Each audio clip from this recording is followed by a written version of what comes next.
He thought he had planned the perfect romantic escape, a 7-day Caribbean cruise shrouded in secrecy and drenched in luxury. For Leonard Vance, it was the ultimate deception, a week with his beautiful young mistress, Tiffany, far from the prying eyes of his life back home, and miles away from his career-driven wife, Catherine. He'd spun a masterful tale of a mandatory corporate retreat in Miami, a lie as smooth as the expensive scotch in his hand. The champagne was chilled, the ocean beckoned, and his new life felt tantalizingly close. But as the magnificent vessel, the MM Serenity, pulled away from the port, a voice echoed through the ship's intercom, a voice that was cool, confident, and terrifyingly familiar. It was the voice of the ship's captain, and it was the voice of the wife he thought he'd left on shore. The air in the port of Miami was thick with a cocktail of salt, diesel, and anticipation. Leonard Vance adjusted his designer sunglasses, the Florida sun glinting off the ridiculously expensive watch on his wrist. It was a gift to himself, a celebratory token for a successful quarter, and, more importantly, for pulling this off. Beside him, Tiffany Monroe, all flowing sundress and wide-brimmed hat, squeezed his arm, her excitement a palpable, infectious buzz. "Oh, Leo, look at it. It's magnificent," she breathed, her eyes wide as she gazed up at the towering white hull of the MS Serenity. It wasn't just a ship. It was a floating city, a monument to leisure and luxury that promised to carry them away from everything mundane. "Only the best for you, my dear," Leo said, his voice a low, confident purr. He felt a surge of pride, of power. At 48, he was supposed to be settling into a comfortable, predictable middle age, but here he was, embarking on a clandestine adventure with a woman half his age who looked at him like he'd hung the moon. The lie had been surprisingly easy to construct. His wife, Catherine, was used to his business trips. Her own career was so demanding, so all-consuming, that his absences were often met with a distracted, "Okay, honey, be safe. Call me when you land." This time was no different. He'd packed his bag under the pretense of a week-long leadership conference for his financial firm, even printing a fake itinerary and leaving it on the kitchen counter for good measure. "I'll be in meetings most of the day, darling," he had told her over a hasty breakfast 2 days ago. "Probably spotty reception. Don't worry if you can't get through." Catherine, already dressed in a sharp, practical pantsuit, had just nodded, her mind clearly elsewhere. "Of course. Just focus on your work. I have the Gibraltar to Rotterdam route simulations to run all week anyway. It's going to be a long one." Her work. It was always her work. Captain Catherine Mercer. It still sounded strange to him sometimes, even after all these years. He'd been proud of her once. He'd bragged to his friends about his wife, who commanded massive container ships through treacherous waters. But pride had slowly curdled into resentment. Her long stints at sea, the weeks and sometimes months of an empty house, had carved a chasm between them. The woman he had married, full of laughter and warmth, had been replaced by a hardened professional who spoke in terms of nautical miles and barometric pressure. The sea was her true spouse. He was merely a port of call. Tiffany was the antidote to all of that. She was an intern at his firm, bright-eyed and ambitious, and she saw him not as the husband of an absentee captain, but as Leonard Vance, the brilliant senior partner. She hung on his every word, laughed at his tired jokes, and made him feel like the man he had always wanted to be. The affair had started with furtive lunches and escalated to late nights at the office, a fire that thawed the lonely chill of his life. This cruise was his grand gesture. He was testing the waters, literally and figuratively, for a new life with her. He'd booked the Grand Astoria suite, a sprawling space with a private balcony, a jacuzzi tub, and a complimentary bottle of Dom Perignon waiting on ice. Mr. and Mrs. Vance, a porter in a crisp white uniform asked, taking their luggage. Leo didn't flinch at the name. He had booked it under his own, a foolish, arrogant move. But he'd reasoned that Catherine would never in a million years have reason to check a cruise ship's passenger manifest. "That's us," he said smoothly, slipping the man a $50 bill. As they walked up the gangway, the sheer scale of the ship's interior hit them. A grand atrium soared 10 decks high, with glass elevators gliding silently up and down its sides. A string quartet was playing softly on a mezzanine level, the elegant notes weaving through the excited chatter of the embarking passengers. It smelled of new carpet, expensive perfume, and limitless possibility. "Leo, this is unreal," Tiffany whispered, clutching his arm tighter. Their suite was even better than the pictures online. Sunlight streamed through the floor-to-ceiling glass doors that led to their private balcony.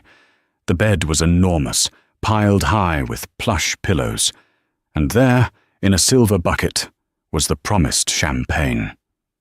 Leo popped the cork with a flourish, the sound echoing his own bubbling sense of triumph. He poured 2 crystal flutes, handing one to Tiffany. "A toast," he said, clinking his glass against hers. "To new beginnings. To us." She smiled, a dazzling, intoxicating smile that made him feel 20 years younger. "To us." They drank the champagne on the balcony as the ship's horn blared, a deep, resonant sound that vibrated through the deck. They watched the Miami skyline recede, the buildings shrinking into a distant postcard. For the first time in years, Leo felt utterly, completely free. He was anonymous here, just another wealthy man spoiling his beautiful wife. The guilt that had been a constant, low-level hum in the back of his mind finally fell silent, drowned out by the rhythmic churn of the ocean and Tiffany's delighted laughter. He had thought of everything. He had covered every track. For the next 7 days, Catherine didn't exist. His marriage, his responsibilities, his quiet, lonely house, it all belonged to a man he had left behind on the shore. Here, on the vast, unforgiving ocean, he was a new man, and his future was as bright and boundless as the horizon in front of them. While Leonard Vance toasted to his new life, 500 feet forward and 14 decks above, Captain Catherine Mercer stood on the bridge of the MS Serenity, her world a quiet, controlled symphony of technology and human expertise. The expansive space was a cocoon of calm efficiency, the panoramic windows offering an unobstructed 180-degree view of the sea. The setting sun painted the sky in strokes of orange and violet, but Catherine's focus was on the myriad of screens displaying charts, radar data, and engine telemetry. Her uniform was immaculate, a crisp white shirt with gold-striped epaulets denoting her rank, navy trousers, and polished black shoes. At 45, her face was framed by dark hair, pulled back in a severe but practical bun, with a few stray strands of silver at her temples. Her blue eyes, accustomed to scanning distant horizons, held a steady, unwavering authority. She moved with an economy of motion, her presence filling the bridge with a quiet confidence that her crew respected and relied upon.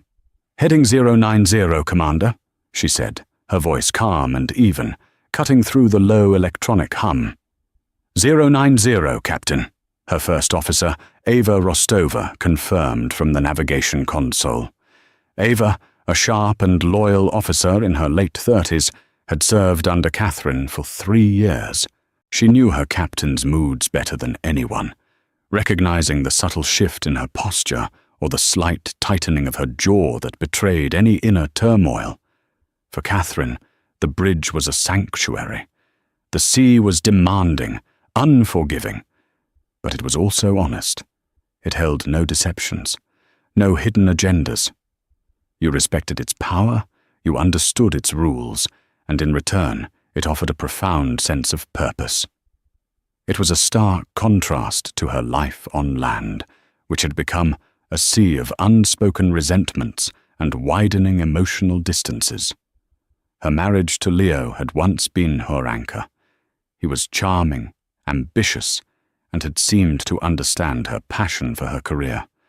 But over the years, his understanding had frayed into impatience. Her promotions, which should have been moments of shared celebration, became sources of friction. "Another 3 months away, Kate? When do I get to have a wife?" he'd ask, the question laced with a guilt she refused to carry. She had tried to explain that this wasn't a job, it was a calling. She was one of a handful of women in the world to command a vessel of this class. It was a legacy she was building, not just for herself, but for the women who would come after her. He just couldn't see it. Last night, she had received the final passenger manifest. It was a routine part of her pre-departure duties, a document she usually scanned with professional detachment. But one name had leapt off the page, a gut punch that had stolen the air from her lungs. Vance, Leonard, Suite 1401, Grand Astoria Suite. She had stared at it for a full minute, her mind refusing to process the information. It had to be a mistake, a coincidence, another Leonard Vance. But the address listed for billing was their home address. The emergency contact was listed as Catherine Mercer, her own name. The blood had drained from her face. His leadership conference in Miami, his vague answers about the hotel, the way he'd avoided her eyes when he kissed her goodbye. It all clicked into place with sickening clarity. He wasn't just cheating. He was doing it with an audacious, insulting arrogance, bringing his affair into her world, onto her ship. He was so convinced of her distance, so certain of her obliviousness, that he believed he could hide in plain sight.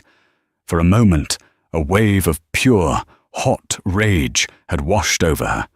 She'd imagined storming down to Suite 1401 and confronting them, the righteous, wronged wife. She'd pictured the shock on his face, the shame. But the rage had subsided as quickly as it came, replaced by something colder, harder, and far more familiar. Control. She was Captain Catherine Mercer. She did not create scenes. She commanded them. This was her ship, her domain. He wasn't a cheating husband here. He was a passenger, and he would abide by her rules. Now, as the ship settled into its course, she maintained an unreadable expression. Only Ava noticed the almost imperceptible tension in her shoulders. "Everything all right, Captain?" Ava asked quietly, her gaze flickering from the radar to Catherine's face. Catherine's eyes remained fixed on the horizon. "Perfectly fine, Commander. Just ensuring a smooth departure."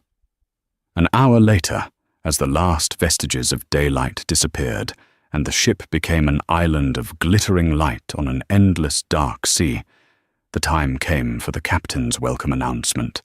It was a standard procedure, a message to be piped into every suite and public area, welcoming the 3,000 passengers aboard. Catherine picked up the broadcast microphone, her knuckles white.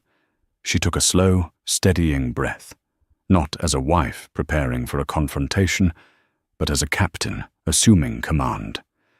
She pressed the button. A soft chime echoed throughout the vessel, silencing the ambient music in the lounges and suites. In Suite 1401, Leo and Tiffany were laughing, a half-empty bottle of champagne between them. Tiffany was recounting a story about a clumsy colleague, and Leo was listening, feeling relaxed and happy. The chime sounded, and he paused, a glass halfway to his lips. Then the voice came. "Good evening, ladies and gentlemen, and a very warm welcome aboard the MS Serenity. This is your captain, Catherine Mercer, speaking." The crystal flute slipped from Leo's fingers, shattering on the plush carpet and splashing champagne across his trousers. The blood drained from his face, leaving behind a waxy, horrified pallor. His heart hammered against his ribs like a trapped bird. It wasn't possible. It was a hallucination, a cruel, bizarre joke. Tiffany stopped laughing, her brow furrowed in confusion at his reaction. "Leo, what's wrong? You look like you've seen a ghost." But Leo couldn't answer. He was frozen, his eyes wide with terror, listening to the voice that had haunted his quiet, lonely nights, now echoing from the ceiling speaker. It was a voice he knew better than his own, but it was different, imbued with an unshakable authority and a cold, professional cadence he had never heard before. "We have just cleared the port of Miami and are now on a direct course for our first port of call, Phillipsburg, St. Martin. Our current speed is 22 knots, with calm seas and clear skies ahead. I, along with my exceptional crew, are dedicated to ensuring you have a safe, memorable, and luxurious journey with us. On behalf of everyone here, I wish you a wonderful evening and a fantastic voyage." The broadcast ended. The soft lounge music faded back in. But for Leonard Vance, the silence that followed was deafening. The gilded cage he had so carefully constructed had just slammed shut, and he realized, with a dawning, sickening horror, that his wife wasn't just the ship's captain. She was his jailer. Panic seized Leo in its icy grip. His breath came in short, ragged gasps. He stared at the speaker on the ceiling as if it were a malevolent eye that had just pronounced his doom. Catherine. Captain Catherine Mercer. His Catherine. "Leo, what is it?" Tiffany demanded, her voice sharp with a mixture of concern and irritation. She knelt to pick up the broken shards of the champagne flute, her perfect mood shattered. "You're white as a sheet. Who is Catherine Mercer?" Leo's mind was a maelstrom of denial and terror. He couldn't form a coherent thought. How? Why? She was supposed to be running simulations for a route in a different hemisphere. She had never once captained a commercial cruise liner. Her entire career had been in cargo and freight. Had she lied to him? Was this some elaborate, twisted trap she had laid? She's my wife," he finally choked out, the words tasting like ash in his mouth. Tiffany froze, a piece of broken glass in her hand. Her perfectly made-up face contorted, first in disbelief, then in dawning comprehension, and finally in pure fury. "Your wife?" she hissed, standing up slowly. "Your wife is the captain of this ship. Are you kidding me, Leo? Is this some kind of sick joke?"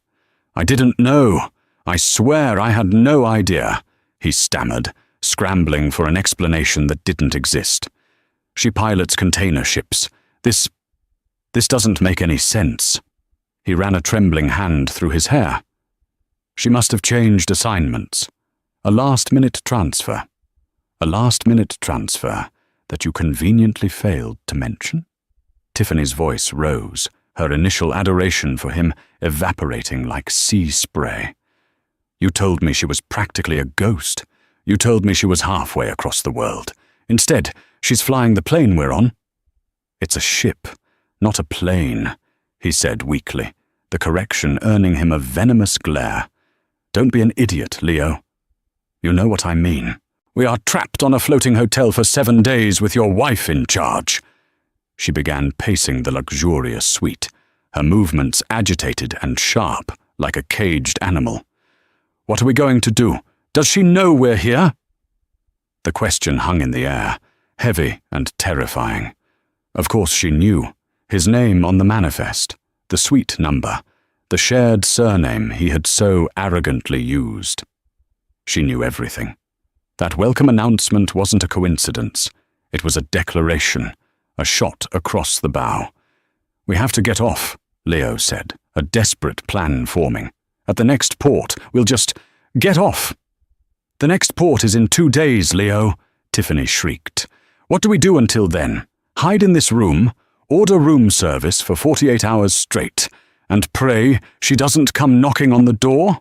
The thought of Catherine appearing at their door, her face a mask of cold fury, sent a fresh wave of nausea through him.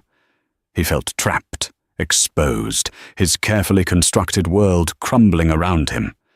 The power dynamic had been completely inverted. On land, he held the cards. He was the successful partner, the one with the money and the plan. Here, he was just a passenger. And she was the captain. She held absolute authority. His mind raced. He had to think. He had to regain control. Okay, calm down," he said, trying to soothe her and himself. "Let's just be discreet. It's a huge ship. There are 3,000 people on board. We can blend in. She's on the bridge. She's busy. She won't have time to seek us out." Even as he said it, he knew how foolish it sounded. Catherine missed nothing. Her attention to detail was legendary. She would know their dinner reservations, their show tickets, every single charge they made to their room. They were rats in a maze of her own design. The first major test was just hours away, the captain's welcome gala and cocktail reception. It was a formal event, a chance for the ship's senior officers to mingle with the passengers. Attendance wasn't mandatory, but its absence would be noted. Hiding would be an admission of guilt. Going would be walking directly into the lion's den. "We have to go to the gala," he said, his voice barely a whisper. Tiffany stared at him as if he'd lost his mind. "Absolutely not. I am not parading myself in front of your wife like some cheap prize you've won." "We have no choice," he insisted, his desperation making him bold. "If we don't show up, it looks like we're hiding. It's suspicious. We have to act normal. We'll go, have one drink, stay in the back, and leave. We'll pretend we didn't hear the announcement properly, that we thought she said Catherine Mercer, but it couldn't possibly be her." It was a flimsy, pathetic strategy, but it was all he had. Meanwhile, on the bridge, the ship sailed smoothly through the darkening water. Ava Rostova watched her captain, who had returned to her duties with an unnerving placidity. She hadn't mentioned the announcement or shown any sign of distress. But Ava had seen the passenger manifest. She had seen the name Vance next to the most expensive suite on the ship. She wasn't sure of the details, but she knew a storm was brewing, and it had nothing to do with the weather. "Captain," Ava said gently, "the welcome gala begins at 20 hours. Will you be attending the pre-reception with the senior staff?" Catherine turned from the window, her expression unreadable. For a fleeting second, Ava saw a flicker of something in her eyes, a deep, profound hurt. But it was gone as quickly as it appeared, replaced by a steely resolve. "Of course, Commander," Catherine said, her voice perfectly even. "I wouldn't miss it for the world. Have my dress uniform pressed and ready. I want to look my best when I greet our passengers." Her gaze drifted back to the dark ocean. She knew Leo and his companion would be agonizing over what to do. She knew they would feel the walls of their luxurious prison closing in, and she knew that tonight, at the gala, they would be forced to face her. The unveiling was over. The confrontation was about to begin. She would not be the wronged wife. She would be the captain, in full command, on her terms. The Starlight Ballroom was a spectacle of polished brass, gleaming crystal, and deep mahogany.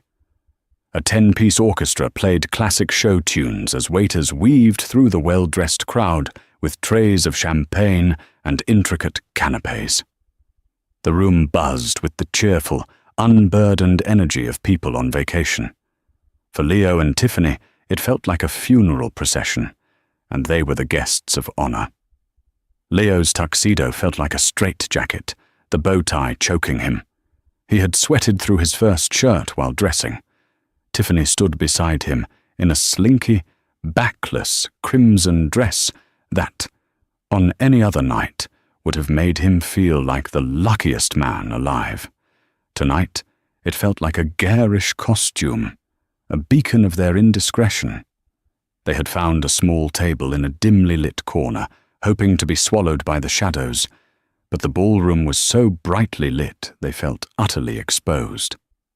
"Just one drink, then we leave," Leo muttered, downing his champagne in a single gulp and immediately grabbing another from a passing tray. "Stop it, you look terrified," Tiffany hissed, her own smile a brittle, painted-on facade. "You need to get a grip.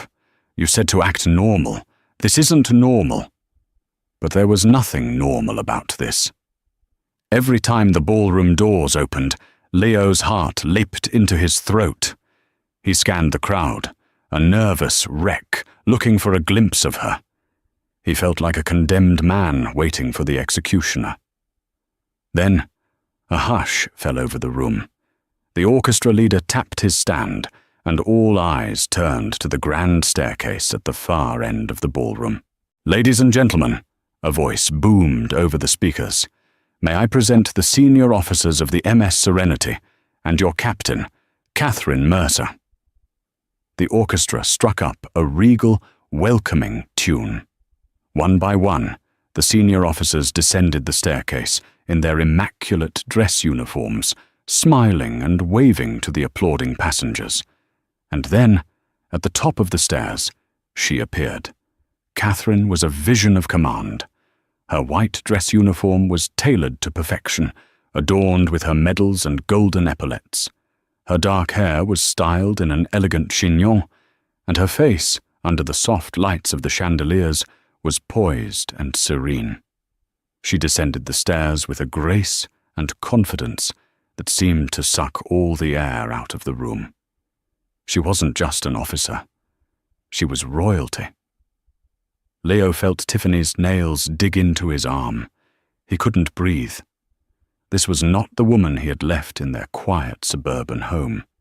This was not the tired, distracted wife who spoke of cargo manifests. This was a powerful, formidable woman who commanded 100,000-ton vessel and the unwavering respect of 1,000 crew members. He had never seen her like this. He had never truly understood the scope of her world, and in that moment, he had never felt smaller. Their eyes met across the crowded ballroom. It was only for a second, but it was enough. He saw no anger, no hatred, no tears. He saw nothing but a calm, cool assessment. The same look she might give a distant storm cloud on the horizon. It was a look of utter, chilling indifference, and it terrified him more than any screaming match could have. She broke eye contact first, turning her attention to the guests, smiling warmly as she shook hands with an elderly couple. She began to work the room, accompanied by her first officer, moving with an effortless poise. She was the consummate host, laughing, chatting, and putting everyone at ease. Everyone but him. Leo watched her slow, deliberate path through the ballroom, a path that was inexorably, tortuously, leading directly to their dark corner. He wanted to run, to bolt from the room, but his feet were cemented to the floor. "She's coming over here," Tiffany whispered, her voice trembling slightly. "Leo, do something." But what could he do? He was paralyzed. Finally, she stood before their table. First Officer Rostova stood a respectful pace behind her, her expression neutral, but her eyes missing nothing. The cheerful music of the orchestra seemed to fade into a distant hum. "Good evening," Catherine said, her voice as smooth and cool as the champagne in her hand. She wasn't looking at him. Her gaze was fixed entirely on Tiffany. "I don't believe we've been introduced. I'm Captain Mercer. Welcome aboard my ship." Tiffany, caught off guard, stammered, Tiffany Monroe. It's a beautiful ship, Captain. We're proud of her." Catherine replied, her smile never reaching her eyes. Then, and only then, did she turn her gaze to Leo. It was like being pinned by a searchlight. "Leonard, what a surprise. I wasn't aware your leadership conference was a maritime affair this year." The polite public cruelty of the remark was a physical blow. He felt the blood rush to his face. He opened his mouth, but no words came out. He was a fish, gasping for air on the deck. It was a last-minute change," he finally managed, the lie so flimsy it was insulting. "I see," Catherine said, her tone implying she saw everything with perfect clarity. She took a small sip of her drink, her eyes never leaving his. "Well, I certainly hope the company is to your liking." She glanced pointedly at Tiffany, then back at him. "You've booked the Grand Astoria suite. An excellent choice. It has a wonderful view of the ship's wake, all the things you're leaving behind." Every word was a perfectly aimed dart, coated in a poison of politeness that made it impossible for him to react without causing a scene. He was being dismantled, piece by piece, in full view of everyone, yet no one could see the blade. "You'll find we run a very tight ship here, Leonard," she continued, her voice dropping almost to a whisper. For his ears only. "Everything is logged. Everything is noted. There are no secrets at sea. Remember that." She gave him one last, lingering look, a look that stripped him of all his self-importance and left him feeling like a foolish, errant child. Then she turned her brilliant, false smile back on. "Well, I must continue my rounds. Do enjoy the rest of your evening." She gave a slight nod. "Miss Munro." And with that, she was gone, gliding away to greet other passengers, leaving Leo and Tiffany in a bubble of stunned, humiliated silence. The orchestra swelled, the chatter returned, but their world had been irrevocably shattered. The confrontation was over. The psychological warfare had just begun. The MS Serenity became a prison of paradise. Every luxury, the gourmet restaurants, the sparkling pools, the vibrant casino, felt tainted, imbued with the spectre of Catherine's authority. Leo and Tiffany were no longer on a romantic getaway. They were inmates in a floating panopticon, constantly under surveillance. Catherine never sought them out again directly. She didn't have to. Her power was ambient, woven into the very fabric of the ship's daily life. When they went to the formal dining room, they found themselves seated at the worst table, tucked away near the noisy clatter of the kitchen doors. When they booked a couple's massage at the spa, their appointment was regrettably lost due to a system glitch.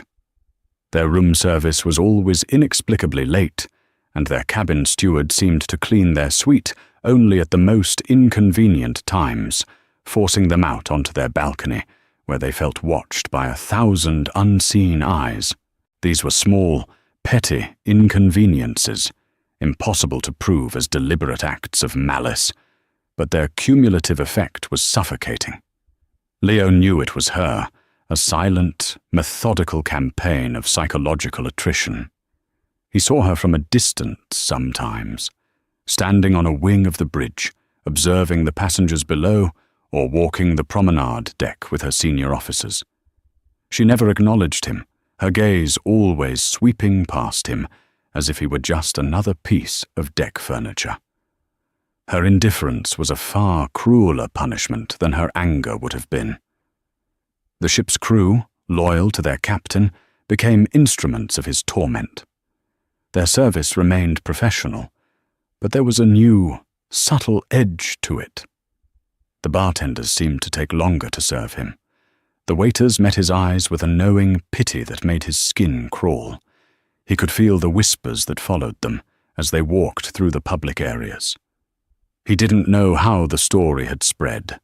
Perhaps a knowing glance from a senior officer, a bit of gossip from the bridge, but he had no doubt that the crew knew. They were the couple in 14-1, the captain's cheating husband and his mistress, They were a scandal, a cautionary tale. Tiffany was not handling the pressure well. The glamorous, carefree woman who had boarded the ship in Miami had been replaced by a tense, irritable stranger. The fantasy had been brutally punctured, and she was left with the grim reality of the situation. "Everyone is staring at us," she complained, as they sat by the adult-only pool, trying to pretend they were having a good time. "That woman over there has been looking at us and whispering to her friend for 10 minutes. "You're being paranoid," Leo snapped, though he knew she was right. "I'm not being paranoid, Leo. This is a nightmare," she retorted, her voice a low, angry hiss. "Your wife is toying with us. She's making our lives miserable, and you're just sitting here, letting her do it." "What do you want me to do, Tiffany?" he shot back, his own nerves frayed to the breaking point. "March up to the bridge and demand she stop? She's the captain. She could have me put in the brig if she wanted to." He wasn't entirely sure if cruise ships still had brigs, but the image was terrifyingly vivid. Their days took on a miserable routine. They would wake up late, have a tense breakfast in their suite, and then try to find some secluded corner of the ship where they could avoid the judgmental eyes of the crew and other passengers. The beautiful Caribbean ports of call, St. Martin, St. Thomas, offered little respite. Even on land, surrounded by thousands of other tourists, they felt like fugitives, expecting to see Catherine's steely gaze around every corner. Halfway through the cruise, a squall hit the ship. It wasn't a dangerous storm, but it was strong enough to create rough seas. The vessel began to pitch and roll, and an announcement was made for passengers to remain in their cabins or seated in the main lounges. From their suite, Leo and Tiffany watched the dark, churning waves slam against their balcony doors. The ship groaned and creaked, sounds that were deeply unsettling to a landlubber like Leo. He felt a primal fear, a complete loss of control. He was at the mercy of the storm and at the mercy of the one person who could navigate them through it. Just then, Catherine's voice came over the intercom, the same calm, reassuring tone from the first night. "Good afternoon, passengers. This is your captain speaking. We are currently experiencing some inclement weather, with winds gusting up to 40 knots. Please be assured that this is well within the operating capabilities of the MS Serenity. I and my experienced bridge team are monitoring the situation closely, and I have adjusted our course to minimize the discomfort. The worst of the weather should pass within the next 2 hours. In the meantime, please exercise caution when moving about the ship." Hearing her voice, so steady and competent amidst the chaos, was the final humiliation. While he was cowering in his cabin, she was up on the bridge, fighting the storm, commanding the elements, responsible for the lives of 3,000 souls. She was magnificent, and he was nothing. A stowaway, a pathetic secret. Tiffany looked at him, her expression a mixture of fear and contempt. "She's in complete control, isn't she?"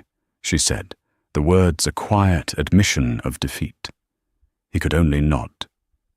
The last embers of Tiffany's attraction to him were being extinguished by the storm. She had been drawn to his power, his confidence, his success in the corporate world. But on this ship, his world meant nothing. He was powerless, a cuckolded husband being taught a slow, brutal lesson by a wife he had fatally underestimated. The whispers on the water had become a roar, and it was the sound of his life capsizing. The storm passed, leaving behind calm seas and a permanently altered emotional landscape in Suite 1401. The illusion of their affair, once so glittering and potent, was now a waterlogged wreck. For Tiffany, the cruise had become an excruciating exercise in public humiliation. The man she had admired, the powerful partner who promised her the world, had been reduced to a nervous, defeated shell. Her breaking point came on the 5th day, during a disastrous dinner at the ship's exclusive specialty restaurant, a place they had paid a hefty surcharge to attend. They were seated next to a table of senior officers, including Ava Rostova. The officers were polite, but their presence was an oppressive weight. Every bite of food tasted like cardboard. "I can't do this anymore, Leo," Tiffany said, pushing her plate of barely touched lobster away. Her voice was flat, devoid of its earlier fire. "This is over." Leo looked up, startled. "What are you talking about? We just have to get through 2 more days." "No, we don't have to do anything," she corrected him. "I am done. This whole thing, it was a mistake. I see that now." She looked at him, her eyes clear and cold. "You told me she didn't care. You told me your marriage was a formality. You lied to me. You're terrified of her. And frankly, seeing you like this, it's not attractive." The words were a brutal, final blow to his already shattered ego. "Tiffany, please, don't," she cut him off. "I'm going to go talk to her." Leo stared at her, horrified. "Are you insane? You can't do that. What would you even say?" "I'm going to appeal to her, woman to woman," Tiffany said, a naive determination in her eyes. "I'll tell her I made a mistake, that I was misled. I'll apologize. Maybe she'll have some decency and let me off this floating hellhole at the next port." Before Leo could protest further, she stood up, smoothed her dress, and walked resolutely out of the restaurant. He was left alone at the table, the sympathetic stares of the ship's officers burning into his back. Tiffany, using a combination of charm and desperation, managed to get a message to the bridge, requesting a brief, private word with the captain. She was told to wait in a small, sterile officers' lounge near the command center. After 20 minutes that felt like an eternity, the door opened and Captain Catherine Mercer entered. She was still in her working uniform, her face impassive. She didn't sit down. "You have 5 minutes, Miss Monroe," Catherine said, her voice devoid of any warmth. Tiffany swallowed hard, her carefully rehearsed speech suddenly feeling foolish. "Captain Mercer, Catherine, I wanted to apologize for everything. I was wrong. Leo, Mr. Vance, he told me things about your marriage. He misled me." Catherine listened without a single flicker of emotion. Her silence was more intimidating than any outburst would have been. "Are you finished?" she asked when Tiffany trailed off. Yes. I just want to get off this ship. I want to go home. If you could just let me disembark at Nassau tomorrow." Catherine took a step closer, her blue eyes pinning Tiffany in place. "Let me be very clear, Miss Monroe. My marriage and what my husband told you are of no concern to me. You are a passenger on my vessel, and you entered into a personal arrangement with another passenger. That is your business." However, her voice dropped, taking on a razor's edge. "You have made it my business by conducting this affair on my ship. You have created a situation that is a distraction and a potential disruption to the good order of this vessel." She paused, letting the weight of her words sink in. "I am not interested in your apologies or your excuses. I am interested only in resolution. So here is my offer. At Nassau, a private tender will be waiting at 8 hours. It will take you to the shore. From there, you will be escorted to the airport, where a one-way ticket to Miami in your name will be waiting for you. You will take your handbag, and that is all. The rest of your luggage will be sent to your home address. You will not speak to my husband again. You will not attempt to contact him. In return, I will consider this matter concluded." Tiffany stared at her, stunned by the cold, logistical efficiency of the proposal. There was no negotiation, no discussion. It was a command. "And if I don't agree?" Tiffany asked weakly, A small, humorless smile touched Catherine's lips. "Then you will remain on this ship until we return to Miami. But I can assure you, Miss Monroe, the final 48 hours of your journey will be profoundly unpleasant." There was no choice. "I agree," Tiffany whispered. "Excellent," Catherine said, her tone all business. "Be at Gangway C at 07:08. Sort of sharp." She turned and left without another word. When Tiffany returned to the suite, she found Leo pacing anxiously. She told him about the conversation, about the offer. He listened, his face crumbling with each word.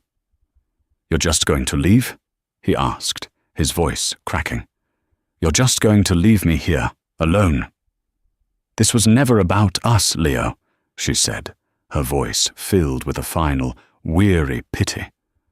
"This was about you and her. I was just a pawn in a game I didn't even know I was playing. Goodbye." She spent the night on the sofa. The next morning, Leo, driven by a desperate, last-ditch effort to salvage some semblance of control, did the one thing he should never have done. He took a crew-only elevator and made his way up to the bridge. When he found the door, he hammered on it with his fists. "Catherine, we need to talk! Open this door!" The door was opened instantly by two burly security officers. Ava Rostova stood behind them, her face a mask of cold fury. "Mr. Vance, this is a restricted area," Ava said, her voice dangerously quiet. "Access to the navigational bridge is strictly forbidden for all passengers. You are compromising the safety of this vessel." "I need to speak to my wife," he yelled, trying to push past them. From inside the bridge, Catherine's voice cut through the air like a whip. "Commander Rostova, the passenger seems to be disoriented and is causing a security issue. Please escort him back to his suite and confine him there until further notice. He is to have no access to any of the ship's bars or lounges. Post a guard at his door." "Yes, Captain," Ava said. Leo's frantic struggles were useless against the two security men. They dragged him away, a babbling, humiliated mess, down the sterile crew corridors. He had played his last card and lost spectacularly. He was no longer just a passenger. He was a prisoner, confined to the very suite that was supposed to have been his love nest, a testament to his spectacular, catastrophic failure. The final day of the cruise was a long, silent torment for Leo. He was a captive in his opulent suite, with a polite but unyielding security guard stationed outside his door. The champagne was gone, replaced by bottles of complimentary water. The vibrant life of the ship, the music, the laughter, the announcements for bingo and trivia, filtered through the door as distant, mocking echoes of a world he was no longer a part of. He tried to watch television, but his mind couldn't focus. He stood on his balcony for hours, watching the endless blue of the ocean, feeling his insignificance in its vastness. Tiffany was gone. He had watched her from the balcony at 8 a.m. sharp, a small, lonely figure climbing into a waiting boat and speeding away towards the Nassau shore, disappearing from his life as quickly as she had entered it. He was utterly, completely alone. The humiliation was a physical ache in his chest. He replayed the entire week in his mind, a slideshow of his own arrogance and stupidity. He had seen Catherine as a predictable, distant part of his life, a fixture he could easily manage and deceive. He had never truly seen her, the formidable intellect, the steely discipline, the quiet strength that allowed her to command the respect of 1,000 people and guide a vessel the size of a skyscraper through the world's oceans. He hadn't just cheated on his wife, he had fundamentally disrespected the very core of who she was, and she had responded by reminding him, in no uncertain terms, of his own irrelevance in her world. As the MS Serenity sailed into the port of Miami in the early morning light, the sight of the familiar skyline brought no relief, only a sense of finality. His sham of a life was over. The game was up. An hour after the ship had docked and the noisy bustle of disembarking passengers had begun, there was a sharp knock on his door. It wasn't the guard. He opened it to find First Officer Ava Rostova. "The captain will see you now," she said, her expression unreadable. "Follow me." She led him not down to the gangway, but up through a series of private corridors to the captain's personal quarters.